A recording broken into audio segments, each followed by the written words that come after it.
આજે એક સરસ મજાની વાર્તા કરવાની છે। વાર્તામાં બે પાત્ર છે, કૃષ્ણ અને સુદામા।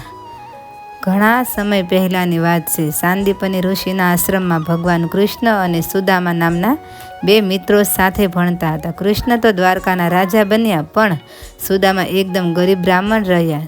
તેમની પાસે ખાવા માટે અનાજ પણ નહોતું। એક દિવસ સુદામાના પત્નીએ કહ્યું, સ્વામી, તમારા મિત્ર શ્રી કૃષ્ણ તો દ્વારકાના રાજા છે। તેઓ દયાળુ છે। તમે એકવાર તેમને મળવા જાઓ ને, આપણી ગરીબી જરૂર દૂર કરશે। સુદામાને મિત્ર પાસે કંઈક માંગવું ગમતું નહોતું, પણ પત્નીના આગ્રહથી તેઓ જવા તૈયાર થયા।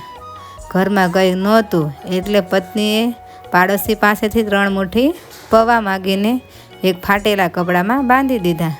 પોતાના વહાલા મિત્ર માટે આ ભેટ સાથે લઈ ગયા। પછી દ્વારકા નગરીમાં સુદામા જાય છે। સુદામા ચાલતા ચાલતા દ્વારકા પહોંચ્યા। સોનાની નગરી જોઈને તેઓ આશ્ચર્ય થઈ ગયા। જ્યારે તેઓ મહેલના દરવાજે પહોંચ્યા ત્યારે ફાટેલા કપડાં પહેરેલા સુદામાને જોઈને દ્વારપાળોએ તેમને રોકી દીધા। સુદામાએ નમ્રતાથી કહ્યું, ભાઈ, અંદર જઈને તમારા રાજાને કહો કે તેમનો બાળપણનો મિત્ર સુદામા મળવા આવ્યો છે।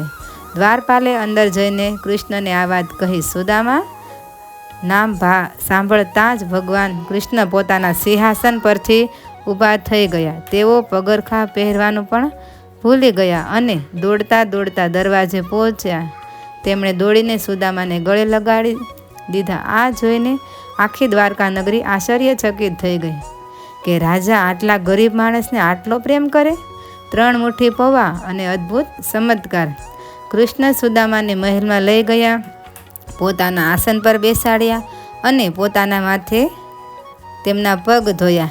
બંને મિત્રો જૂની વાતો યાદ કરીને ખૂબ જ હસ્યા।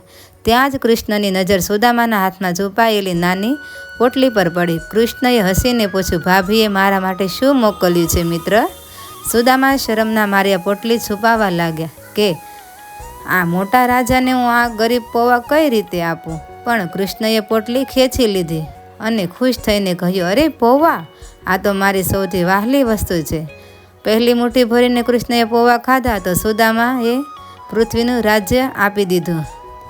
બીજી મુઠ્ઠી ખાધી તો સ્વર્ગનું સુખ આપી દીધું।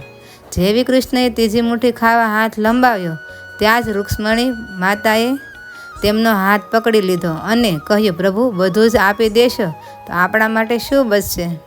સુદામા મહેલમાં 2-3 દિવસ રહ્યા। તેમણે કૃષ્ણ પાસે કંઈ જ ન માંગ્યું અને પાછા પોતાના ગામ જવા નીકળ્યા।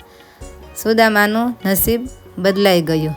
જ્યારે સુદામા પોતાના ગામ પાછા પહોંચ્યા ત્યારે તેઓ આશ્ચર્યચકિત થઈ ગયા। ત્યાં તેમની જૂની ઝૂંપડી નહોતી, પણ તેની જગ્યાએ એક આલીશાન સોનાનો મહેલ ઊભો હતો। તેમની પત્ની અને બાળકો સુંદર કપડાં પહેરીને બહાર આવ્યા। સુદામા સમજી ગયા કે તેમના વહાલા મિત્ર કૃષ્ણએ વગર માગે જ તેમની બધી ગરીબી દૂર કરી દીધી છે। સુદામાની આંખોમાં પ્રેમ અને કૃતજ્ઞતાના આંસુ આવી ગયા। આ વાર્તામાંથી બાળકોને શીખવા મળે છે કે સાચી મિત્રતા, સાચો મિત્ર એ જ છે કે અમીરી કે ગરીબી નથી જોતો, પણ પ્રેમ જોવે છે અને વગર માગે મદદ કરે છે। સારો મિત્ર હોય ને એ ક્યારેક કોઈને મદદ કરે તો એ ક્યારેક કહેતો નથી। તેઓ સામેવાળાની તકલીફ સમજી વગર માગે જ તેમની મદદ કરી દે છે। નમ્રતા, ગમે તેટલા મોટા માણસ બનીએ પણ આપણા જૂના મિત્રો અને નમ્રતાને ક્યારેય ભૂલવા ન જોઈએ। તો આ વાર્તા તમને કેવી લાગી? જો આ વાર્તા તમને ગમી હોય તો અમારી ચેનલને લાઇક, શેર અને નવા વિડીયો જોવા માટે અમારી ચેનલને કરી દેજો સબસ્ક્રાઈબ।